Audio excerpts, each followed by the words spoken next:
নমস্কার বন্ধুরা, welcome to my channel Soumili's lifestyle. আজকের recipe the famous lachha paratha. এটা বানানোর জন্য আমি নিয়ে নিচ্ছি 300 গ্রাম মতো ময়দা, আর নিয়ে নিচ্ছি পরিমাণ মতো নুন, আর নিয়ে নিচ্ছি 1 চামচ মতো বেকিং পাউডার, আর অ্যাড করছি কিছুটা পরিমাণ সাদা তেল। এবার আমি মিশ্রণটা পুরো মাখিয়ে নেব। অল্প অল্প জল দিয়ে এটা মাখাবো। অল্প অল্প জল দিয়ে এটা আমরা মাখিয়ে নিয়েছি। ডোটা হবে এই কনসিস্টেন্সিতে। এবার আমরা ডোটা কিছুক্ষণের জন্য ঢাকনা দিয়ে রেখে দেব। কিছুক্ষণ পর ঢাকনা খুলেছি, ডোটাকে আবার কিছুক্ষণ মেখে নেব। এবার আমরা ডোটাকে ডিভাইড করে নেব কয়েকটা ভাগে।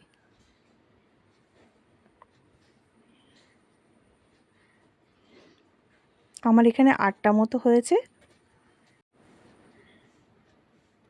সবকটা ডোকে এবার আমি তেল দিয়ে এক এক করে বেলে নেব।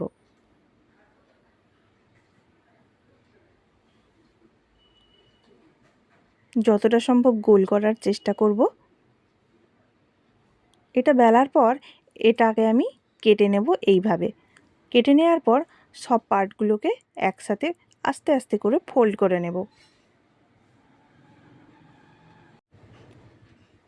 এটাকে এবার আমরা গোলের আকারে একটা শেপ দেওয়ার চেষ্টা করব। ঠিক গোল করার পর শেষের অংশটা আমরা পেছন দিকে ঠিক এইভাবে মুড়ে দেব। মুড়ে আবার একটা ডোয়ের মতো শেপ দেওয়ার চেষ্টা করব। এবার এই ডোটাকে আমরা একটা কাঁচের বোলের মধ্যে রেখে ওপরে আর নিচে তেল ব্রাশ করে নিচ্ছি।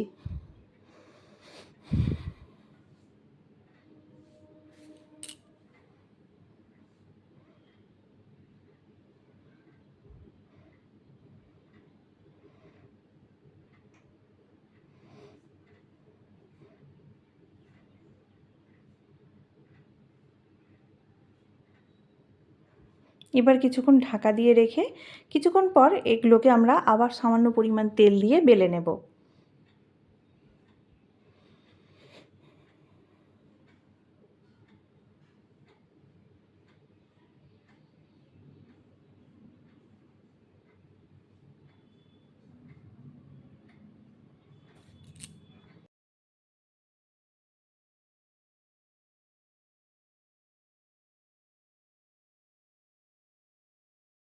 আমাদের বেলা রেডি হয়ে গেছে।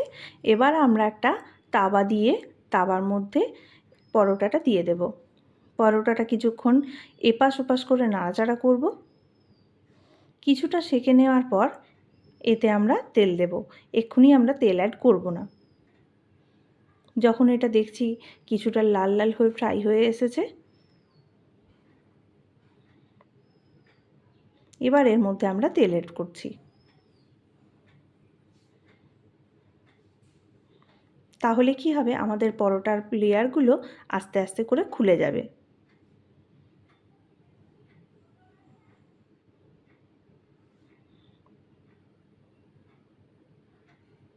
আমাদের পরোটা প্রায় ভাজা হয়ে এসেছে।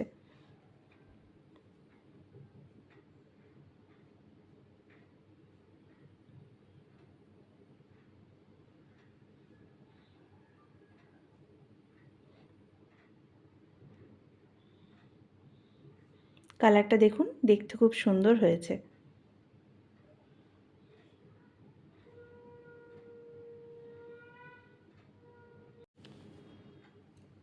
এভাবেই আমরা প্রত্যেকটা পরোটা ভেজে নিচ্ছি এক এক করে।